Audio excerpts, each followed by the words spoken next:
1 cup ರವೆ, 1 cup ಸಕ್ಕರೆ, 1 cup ಕೊಬ್ಬರಿ ತುರಿ ತುರಿದಿಟ್ಕೊಂಡಿರೋದು, ದ್ರಾಕ್ಷಿ ಗೋಡಂಬಿ ಮತ್ತು ಏಲಕ್ಕಿ ಪೌಡ್ರು.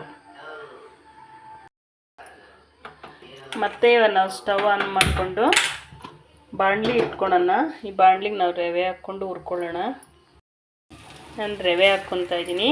ಇದು ಜಾಸ್ತಿನೂ ಹುರಿಬಾರ್ದು, ಸ್ವಲ್ಪ ಬೆಚ್ಚಗಾದಂಗೆ ಹುರ್ಕೊಂಡ್ರೆ ಸಾಕು. ಇದಾಗಿದೆ.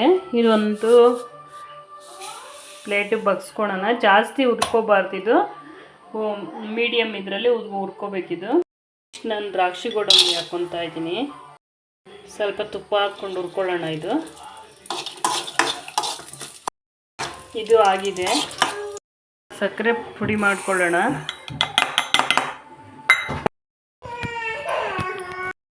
ಇದಾಗಿದೆ. ಇದಕ್ಕೆ ಹಾಕ್ಕೊಳ್ಳೋಣ. ಕೊಬ್ಬರಿ ತುರಿ ಹಾಕ್ಕೊತಾ ಇದ್ದೀನಿ ಮತ್ತು ಏಲಕ್ಕಿ ಪೌಡ್ರು, ಫ್ರೈ ಆಗಿರೋಂಥ ದ್ರಾಕ್ಷಿ ಗೋಡಂಬಿ. ಇದನ್ನೆಲ್ಲ ಚೆನ್ನಾಗಿ ಮಿಕ್ಸ್ ಮಾಡ್ಕೊಳ್ಳೋಣ. ಈ ಥರ ಎಲ್ಲ ಮಿಕ್ಸ್ ಮಾಡ್ಕೊಳ್ಳೋಣ. ಮಿಕ್ಸ್ ಮಾಡ್ಕೊಂಡಾದಮೇಲೆ ನಾವು ಕಾಯಿಸಿಟ್ಕೊಂಡಿರೋ ಹಾಲನ್ನ ಸ್ವಲ್ಪ ಸ್ವಲ್ಪನೇ ಹಾಕ್ಕೊಂಡು ಬಿಸಿ ಮಾಡ್ಕೊಳ್ಳೋಣ. ಎಲ್ಲ ಮಿಕ್ಸ್ ಮಾಡ್ಕೊಳ್ಳೋದು.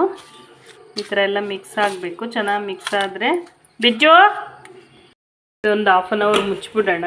1/2 ಅವರ್ ಮುಚ್ಚಿದ ಆದಮೇಲೆ ನಾವು ಉಂಡೆ ಕಟ್ಕೊಳಕ್ಕೆ ಚೆನ್ನಾಗಿ ಬರುತ್ತೆ. ನೋಡಿ, ಈ ಥರ ಇದೆ. ಈ ಥರ ನಾವು ಉಂಡೆ ಕಟ್ಕೊಳ್ಳೋಣ. ಚಿಕ್ಕ ಚಿಕ್ಕದಾಗಿ ತುಂಬಾ ಚೆನ್ನಾಗಿ ಬರುತ್ತೆ ಇದು. ನಿಮ್ಗೆ ಯಾವ ಅದಕ್ಕೆ ಬೇಕಾದ್ರೆ ಅದಕ್ಕೆ ನೀವು ಕಟ್ಕೊಂಡು ಉಂಡೆ ಮಾಡ್ಕೊಳ್ಳಿ. ತುಂಬಾ ಚೆನ್ನಾಗಿ ಬರ್ತಾಯಿದೆ, ನೋಡ್ತಾಯಿರಿ. ಈ ಥರ ನಿಮಗೆ ಹಾಲು ಬೇಕೇನೋ ಹಾಲು ಹಾಕ್ಕೊಡ್ರಿ. ನಾನು ಸ್ವಲ್ಪ ತುಪ್ಪ ಹಾಕ್ಕೊಂಡು ಇದು ಕಟ್ತಾರೆ. ಹಾಕ್ಕೊಂಡ್ರೆ ಸಾಕು.